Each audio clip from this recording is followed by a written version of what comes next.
الحمد للہ وحدہ والصلاة والسلام على من لا نبی بعدہ وعلى آلہ واصحابہ وبارک وسلم تسلیما کثیرا کثیرا اما بعد فاعوذ باللہ من الشیطان الرجیم بسم اللہ الرحمن الرحیم والسابقون اولون من المہاجرین والانصار والذین تبعوهم بإحسان رضی اللہ عنہ ورضوا عنہ وعد لهم جنات تجری من تحتها الانہار وقال عز وجل فإن آمنوا بمثل ما آمنتم به فقد اهتدوا وإن تولوا فإنما هم في شقاق فسيكفيكهم الله وهو السميع العليم.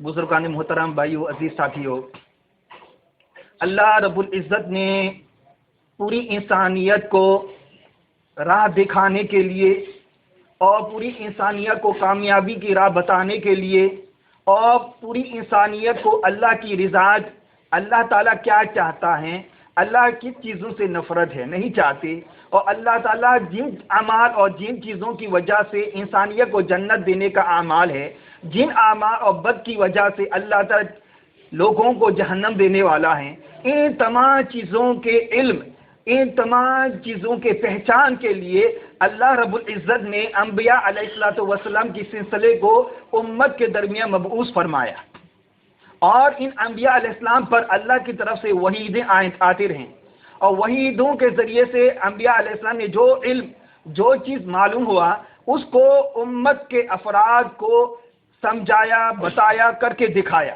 یہ انبیاء علیہ السلام کی جاب ہے، کام ہے، یہ ان کی ذمہ داری ہے.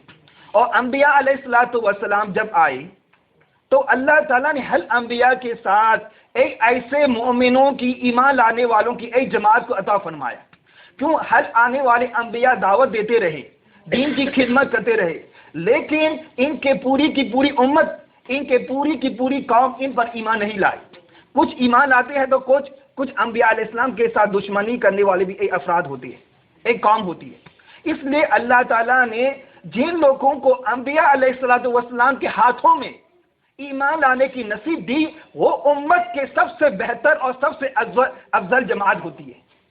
اس لیے نبی کریم صلی اللہ علیہ وسلم ارشاد فرماتے ہیں، میرے صحابہ رضوان اجمعین کی جماعت کی فضیلت اس طرح کہ جس طرح رسول اللہ صلی اللہ علیہ وسلم پورے انبیاء کے اندر میں سب سے افضل سید المرسلین، خاتم النبیین کے جو فضیلت ملی ہے، اسی طرح اللہ کے رسول صلی اللہ علیہ وسلم کے بھی پوری صحابہ کی جماعت کی فضیلت کیسی ہے؟ ویسے ہی ہے کہ سب سے دوسرے انبیاء کی اصحاب سے زیادہ افضل ہے. جس طرح رسول اللہ صلی اللہ علیہ وسلم دوسرے انبیاء پر فضیلت ہے، اسی طرح اللہ تعالیٰ نے نبی کریم صلی اللہ علیہ وسلم کی بیہقی کی روایت ہے، ہر صحابہ رن اجمعین، میرے صحابہ رن اجمعین تمام انبیاء علیہ السلام کی فضیلت کے بعد سب سے افضل جماعت انسانیت میں میرے اصحاب کی جماعت ہے. کیوں؟ اللہ تعالیٰ نے نبی کریم صلی اللہ علیہ وسلم پر دین شریعت کے تمام احکامات کو مکمل کر دیا، اسلام کے تعلیمات مکمل ختم ہو گئے. الیوم اکملت لکم دینکم واتممت علیکم نعمتی ورضیت لکم الاسلام دینا. اللہ تعالیٰ نے اس دین کو مکمل کر دیا اور اللہ نے فضیلت دیا، اللہ نے پسند فرمایا اس دین کو پوری انسانیت کے لیے. ان الدین عند اللہ اسلام، اللہ کے یہاں ریلیجن، مذہب ہے تو اس سے ایک ہی مذہب ہے، قبول ہے، قابل قبول ہے، وہ اسلام ہے. اسلام کے سوا کوئی بھی مذہب کو کوئی لے آیا جائے، اللہ کے یہاں کوئی قابل قبول نہیں، بلکہ خسارے میں ہوگا، نقصان ہوگا. اس لیے میرے بھائی دوستو، دین اسلام مکمل رسول اللہ صلی اللہ علیہ وسلم کے ہاتھ میں اللہ نے مکمل کر دیا. دین اسلام کا شروعات حضرت آدم علیہ السلام سے ہے، چلتی رہی شریعت حضرت محمد مصطفیٰ صلی اللہ علیہ وسلم کے ہاتھ میں قرآن کے ذریعے سے دین کو مکمل کر دیا. قرآن آخری کتاب، محمد صلی اللہ علیہ وسلم آخری نبی، یہ صحابہ کی جمع آخری اصحاب ہے. اس لیے قیامت آنے والی پوری انسانیت کو دین اسلام ایک ہی ہے، ان کو سمجھانے کے لیے قرآن آخری کتاب ہے. اس قرآن کو رسول اللہ صلی اللہ علیہ وسلم عطا فرمایا، دینی تعلیمات مکمل رسول اللہ صلی اللہ علیہ وسلم کو عطا فرما دی. تو رسول اللہ صلی اللہ علیہ وسلم نے اس پورے قرآن کے ایک آیت کے متعلق، ایک لفظ کے متعلق قرآن اسی طرح رسول اللہ صلی اللہ علیہ وسلم سنت کے متعلق رسول اللہ صلی اللہ علیہ وسلم نے کس کو دکھایا، کس کو سمجھایا؟ براہ راست رسول اللہ صلی اللہ علیہ وسلم نے سیکھنے کا موقع ملا، سمجھنے کا موقع ملا، وہ جماعت صحابہ کی جماعت ہے، ہم اور آپ نہیں ہے، ہم اور آپ نہیں۔ قرآن کے اس آیت کا کس وجہ سے ہے، کب اترا، کہاں اترا، یہ آیت کہاں نازل ہوئی، کس وجہ سے نازل فرمایا، اس قرآن کو سمجھایا، پڑھ کے سنایا۔ هو الذي بعث في الأميين رسولا منهم يتلو عليهم آياته ويزكيهم ويعلمهم الكتاب والحكمة۔ رسول اللہ صلی اللہ علیہ وسلم کو مبعوث فرمانے کا کیا مقاصد؟ قرآن کو پڑھ کے سنانا بھی، قرآن کے متعلق سمجھانا بھی، لوگوں کے نفوس کو بھی پاک اور صاف کرانا بھی، اور سنت کے تعلیم بھی دینا بھی، یہ رسول اللہ صلی اللہ علیہ وسلم کی ذمہ داری۔ اس ذمہ داری کو براہ راست سیکھنے کا، سمجھنے کا موقع ملا صحابہ کی جماعت، ہم اور آپ نہیں۔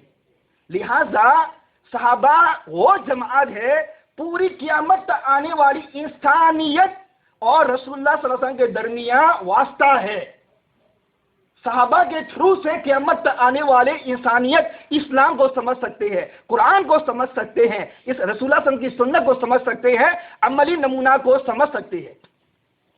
اس لیے سلف الصالحین کی علماء کی جماعت لکھتے ہیں، حافظ ابن حجر العسقلانی نے فتح الباری شرح بخاری میں نقل فرمایا ہے کہ قیامت تک انسانیت کے اندر میں کوئی حق ہے کہ نہیں، کوئی اپنے آپ کو باطل ہے یا حق سمجھتے ہیں، تو اس کو سمجھنے کا، رگڑنے کا طریقہ کیا ہے؟ دیکھ لو کہ اپنے اعمال کے متعلق، قرآن کی جس آیت کے متعلق، سنت کے حدیث کے جس احادیث کے متعلق جس طرح لفظوں کو سمجھا، صحابہ نے جس طرح رسول اللہ صلی اللہ علیہ وسلم سیکھا، امت کو سکھایا، کسی کا اعمال، کسی کا بلیف، کسی کا سمجھنا رسول اللہ صلی اللہ علیہ وسلم کے صحابہ کے سمجھنے کے مطابق، عمل کے مطابق ہے تو ان کا ایمان درست ہے، خطرے سے دور ہے۔ اگر کسی نے قرآن کو اپنے طریقے سے سمجھا، صحابہ کے سمجھانے کے طریقے سے نہیں، صحابہ کے کر کے دکھانے کے عملی نمونہ کے طریقے سے نہیں، خود اپنے مائنڈ سے قرآن کو سمجھ رہے تو یہ گمراہ ہے، یہ گمراہ ہے۔ جتنے فرقے بیٹھے ہیں، جتنے اسلام کے اندر یہ فرقہ، وہ گروپ، یہ گروپ ہی ہیں، بہت دیکھیں گے۔ ہمیں چھک کرنے کا طریقہ ہے، ہر ایک بتائیں گے قرآن کی ادھر کی آیت کو، حدیث کی ادھر کا حدیث کو لے آ کر اپنے گمراہ کرنے کی کوشش کر دی ہے۔ اس وقت ہمیں کیسے کرنے کا، سمجھنے کا ہے، ریسرچ کیسے کرنا ہے۔ دیکھو اس آیت کے متعلق، اس حدیث کے متعلق صحابہ کیسے سمجھتے تھے، صحابہ کس طرح عمل کر کے دکھاتے تھے، یہ سمجھنے کی کوشش کرو۔ اگر ہمارا قرآن کی آیت کا سمجھنے کا نظم اور طریقہ صحابہ کے فٹ ہے تو ٹھیک ہے، الحمدللہ ہمیں خطرے سے دور ہے۔ اگر قرآن کو اپنے طریقے سے سمجھ رہے ہیں تو نعوذ باللہ من ان کا ٹھکانہ ہے، یہ اسلام کے باہل ہیں۔ کیوں؟ صحابہ رضی اجمعین کی جماعت رسول اللہ صلی اللہ علیہ وسلم سے براہ راست سیکھا، ڈائریکٹ سیکھا، انڈائریکٹ نہیں۔ اس لیے ہمیں کس کو دیکھنا ہے؟ صحابہ کی جماعت کو دیکھنا ہے۔ کیوں؟ رسول اللہ صلی اللہ علیہ وسلم نے ان کو آیت کا ہر ایک چیز کا ان کو عملی طور پر دکھا دیا، پڑھ کے سنایا، سمجھایا۔ سمجھنے والا صحابہ کی جماعت ہے، ہم اور کسی طریقے سے نہیں سمجھ سکتے۔ اس لیے منافقوں کی اور اسلام کے دشمنوں نے دور اول سے لے کے آج تک اسلام کے اندر فرقہ کیسے بناتے ہیں؟ قرآن کی آیتوں کو لے کر صحابہ کے سمجھنے کے خلاف امت کے سامنے پیش کر دیا۔ اس سے امت کے اندر میں فرقہ پیدا ہو گیا۔ اس لیے اہل سنت و جماعت کا مطلب کیا ہے؟ رسول سنت کے اہل سنت کہتے ہیں رسول اللہ صلی اللہ علیہ وسلم کی پیروی کرنا، یہ سنت ہے۔ جماعت کس کو کہتے ہیں؟ والجماعت، جماعت کہتے ہیں صحابہ کی جماعت۔ اس لیے نبی کریم صلی اللہ علیہ وسلم حدیث ہے، بخاری کے اندر، مسلم کے ترمذی کے اندر ہے، میرے بعد تم لوگوں کے درمیان بہت سے معاملات دیکھیں گے، بہت سے فرقے تم لوگ دیکھو گے، گروپیں ہیں، اتنے گروپیں بڑھ جائیں گے، 73 گروپیں۔ ان گروپیں میں سے رسول اللہ صلی اللہ علیہ وسلم نے کیا فرمایا؟ ایک ہی گروپ ہے اہل ناجی، کامیاب ہونے والے، جنت کے راستہ اختیار کرنے والی ہے۔